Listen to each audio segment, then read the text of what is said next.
the scalp so that the hair is completely saturated with the gel.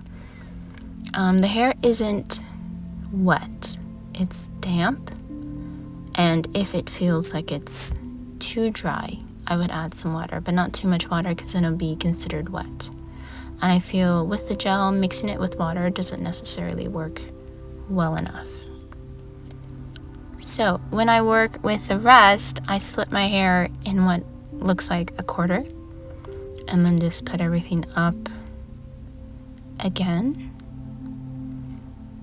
with the clip, and pay attention to the root area, and then gradually go down to the ends.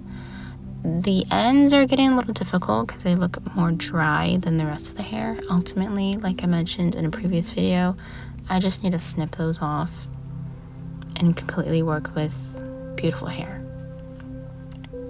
Just had to find a way to get my hair to get a haircut.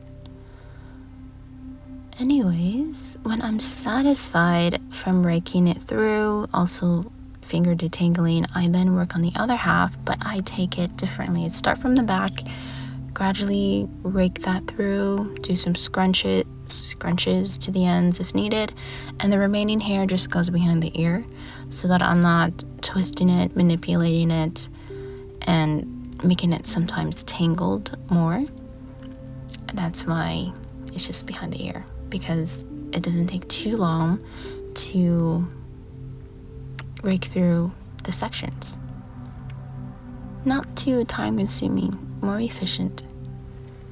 And continue the process of raking it through, adding more gel if needed. The ends always need some manipulation with the gel, and I scrunch it up because I feel like I'm straightening it, or just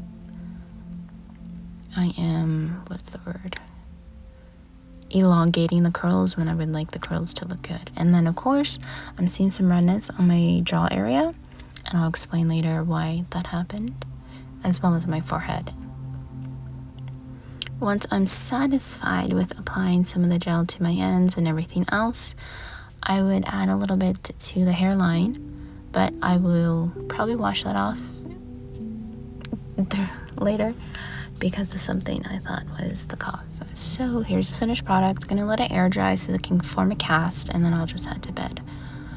However, it is now time to just show my little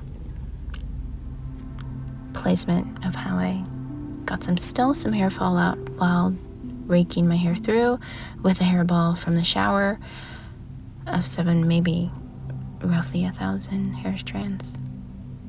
Now, glosses are not left out. They'll have fingerprints and product on it as well that I have to clean off. So the redness, you want to know where it came from? I forgot, but then I connect the dots. It was from this. I was primping my nails, and then I thought, oh, got dryness. Maybe I need exfoliate. So I used it as an exfoliator and irritated my skin. Naive me thought it was an irritation to the gel touching my skin on my face and having a reaction. So I just put my hair up, washed my face with making it foamy with not this product. I'm sure the product's all gone, but I used this to froth up and mix it with water. So that is what is in the container. Leave it on, scrub it up, dub, rinse it off, and I think that's the reason for the irritation when really it wasn't. And I used just the moisturizer this time instead of the shea butter to the skin.